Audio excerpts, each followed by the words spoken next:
The year is 1905 in the San Francisco Bay Area. It is an era long before massive supermarkets or home freezers were common in every American household. At this time, a popular treat for children was a mixture of soda water powder and water, a bubbly, sugary drink usually consumed immediately.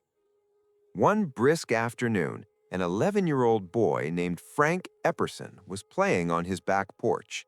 Like many kids his age, he was mixing up a batch of this sugary soda water. He stirred the powder into the water with a small wooden stick, perhaps distracted by a passing carriage or a friend calling his name. In a moment of typical childhood forgetfulness, Frank abandoned his cup on the porch railing, leaving the wooden stirring stick still sitting inside the liquid. That night, a rare cold front swept through the Bay Area. Temperatures plummeted to record lows, causing a deep freeze that was unusual for the region. While Frank slept warmly inside, science was at work on his porch. The soda water began to freeze, solidifying around the wooden stick. When Frank woke the next morning, he went outside and discovered his mistake. He found the cup, but the drink was ruined, or so he thought. He grabbed the wooden stick to try and pry the ice out. With a little tug, the frozen block popped out of the glass, holding firmly to the handle. Frank took a hesitant lick. It was cold, sweet, and convenient.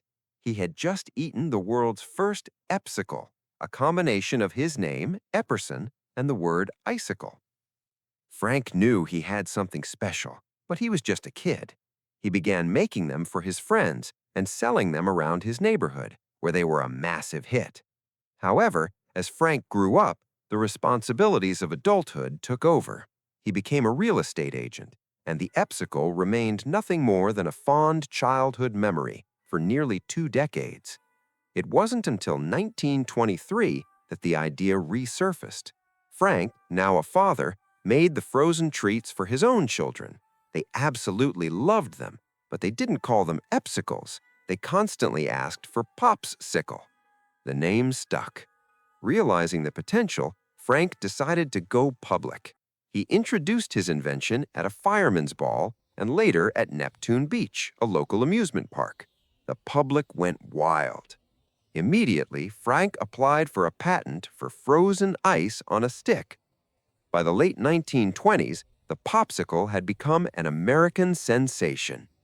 When the Great Depression hit shortly after, the company introduced the Twin Pop, a popsicle with two sticks that could be snapped in half, allowing two children to share a treat for just a nickel.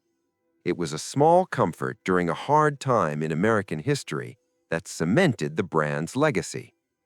Today, nearly 2 billion popsicles are sold every year. It is a massive global industry that exists entirely because over 100 years ago, one American kid forgot to clean up his mess.